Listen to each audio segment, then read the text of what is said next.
welcome to the Lions Den, the fan podcast for all things Detroit Lions related.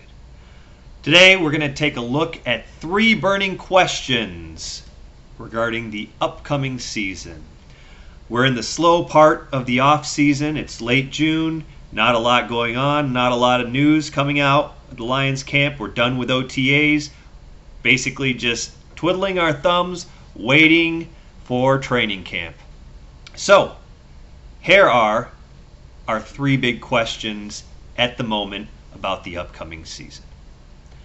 Number 1, what is our offense going to look like under new offensive coordinator John Morton? Now, we all loved Ben Johnson. We were all really grateful. I guess I'm speaking for everyone. I should just speak for myself. I'm really grateful for everything Ben Johnson did.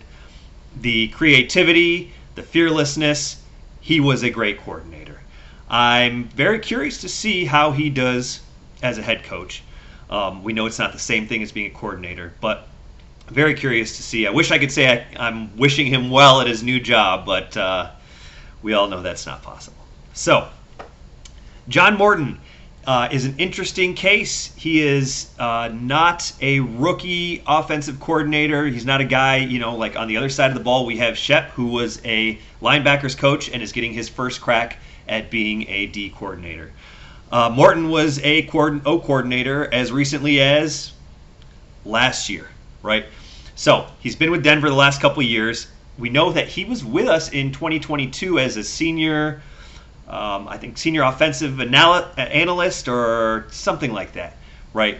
That was Ben Johnson's first year as the O coordinator. So he's familiar with Goff. He's familiar with our offense. He's familiar, most importantly, with Dan Campbell. He goes a ways back with Campbell. He coached with Sean Payton recently, right, these last couple of years in Denver. But he also had stints with Sean Payton in New Orleans. He comes with just a lot of accolades and a pretty impressive resume. The question, of course, is what happens when you lose an O coordinator and the new one comes in? We know that it's going to be a different style. Now, do I expect everything to change completely? No, I don't think so. But anytime you have a new coordinator, there are automatically going to be valid concerns about how long it's going to take him to get everyone on the same page, right? He's been, in his past, in his career, he did a lot of work with wide receivers and had a lot of success, both in New Orleans and San Francisco. So my guess would be that we're going to see some interesting stuff as far as our receivers go, right? I don't know how long it will take him to adjust, but if I had to guess, I think that we are going to see a formidable offense by the middle of the year. I do think that there is going to be a learning curve, and it's just NFL offenses rely so much on timing and nuance that I don't see us coming out guns blazing the first few games. To be honest, we really haven't done that in the last couple of years either. So I think it's going to take a few games for our offense to gel, but based on his reputation, based on his time working with people, I don't feel like it's this unknown quantity that's going to come in and we're going to have a lot of question marks. I think we can expect him to do a good job right from the start. But the question is, how long is it going to take before our offense is clicking? Question 2. What can we expect from Aiden Hutchinson, and when can we expect it? We all know Hutch is a really talented player, right? He was having an elite season last year. Possibly, I would say, and this may be a homer take, but I would say he was having an all-pro season last year before his injury. So, the question is, will Hutch be fully recovered? And if so, when? Now, it sounds like from what all of the doctors have said, this is not an injury that should impact him down the line after he's recovered.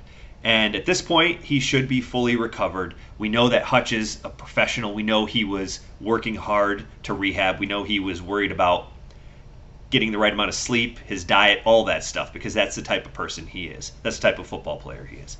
Okay? So there's no question in my mind that Hutch did everything he can do to make sure that he's going to be back and ready to go. But having said that, everyone knows, if you watch the games, you've seen how disruptive he is as a player, especially last year. He just constantly seemed to be causing problems for offenses, getting in the backfield, putting pressure, right? Making people have to change up their rhythm, or, maybe release the ball a little early, or release the ball at a different angle, or check down, or whatever the case may be. You could see the impact Hutch had on the game. If he is not able to do that to start the season, our defense could potentially struggle, right? We know we have a new D coordinator. We have Carlton Davis is gone, free agency. We got Reed in, so maybe that's a veteran for veteran swap. But we're missing Aleem McNeil to start the season, right? Coming back from that ACL tear. I think he's going to miss a few months. We also still haven't signed Zadarius Smith, even though it just really, really seems like we're going to. Until that's done, we're not, super, super deep on the D line. And if Hutch can be Hutch, that might not be a problem. But if he can't, that could cause problems as far as how much pressure we're getting. And our first game is at Lambeau. So there's not a lot of time for us to, feel our way into the season. We need our defense to show up day one. So can Hutch do it? Is it going to take him a few games to get back into the swing of things? I don't know. Like I said, I know he did everything he can. I know he left no stone unturned trying to get back onto the field and making sure he's ready to go. But I know that if he's not, we are going to struggle to start the season. So, and our third and final burning question is, what is our O-line going to look like? Unfortunately, as everyone knows, we just got the news a couple weeks ago that Frank Ragnow is going to retire, and I don't think any reasonable Lions fan can be upset at him. He's put his body through just an unbelievable amount to be able to play for us, and I can't blame him for being worried about his quality of life and for just not being up to doing what he needs to do to be on the field again. So he has, as far as I'm concerned, he's given enough. He is a Lions legend, and I know that, it's really, really hard to replace an all-pro center, especially when you find out that center is leaving in the beginning of June, late May, right? So that is definitely an issue, along with the fact that we lost Kevin Zeitler in the offseason, right? Now, again, not mad at him for leaving. He went for more money, right? He's a free agent. That's fine. But we were planning on having Frank, Graham on one side, Tate, a rookie, right? Ratledge on the other side. And, that's not a lot of moving pieces. Graham didn't have the best season last year, which makes him a bit of a question mark. Now, he's got a lot of experience. He's played center. I truly believe that the coaching staff is going to have him start at center, just because the other option seems to be moving a rookie who's never really played there in. So even though he might not have had his best year last year, I do think that he's going to play center for us. And I don't think that he's out of tread on his tires. I think that he's serviceable and can be a solid player. Is he going to be Frank? No.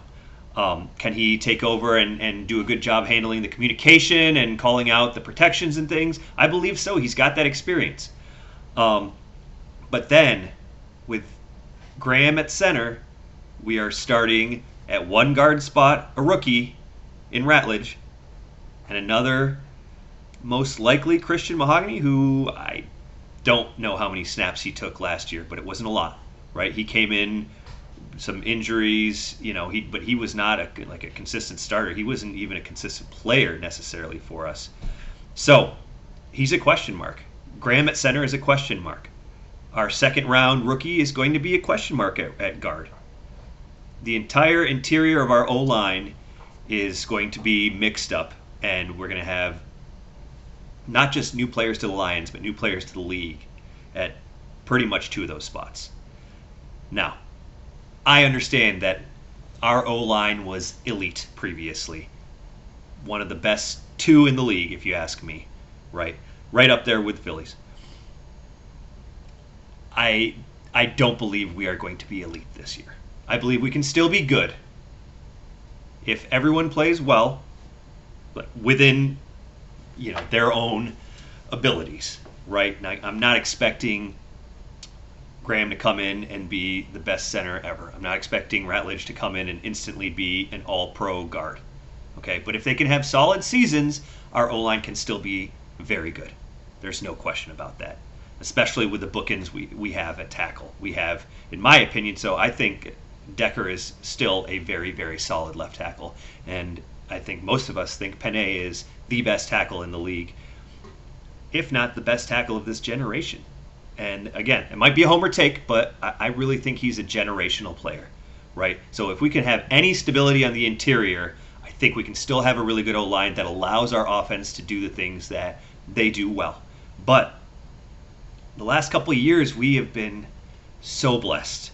When you have a team that's able to run it on 4th and 5, right, or 3rd and 5, and really just bully people and basically say, try and stop us. You can't. You can put everyone in the box. You still can't stop us running it just right into your face. I mean, that is so impactful for a football team. And can teams win without that dominant of an O-line? Of course they can, right? Plenty of teams win Super Bowls without the best O-line, like the number one O-line. I get that, and I understand that. But, man, oh man, we have been relying on that O-line for the last several years, and Morton is going to have to figure out a way to dominate as an offense without leaning on that O-line. So, those are our 3 burning questions here at the end of June, beginning of July, waiting for training camp. Please, add a comment. Let me know how you feel. If you agree, disagree, if you have other burning questions, would love to hear back from you. And until the next time, go Lions.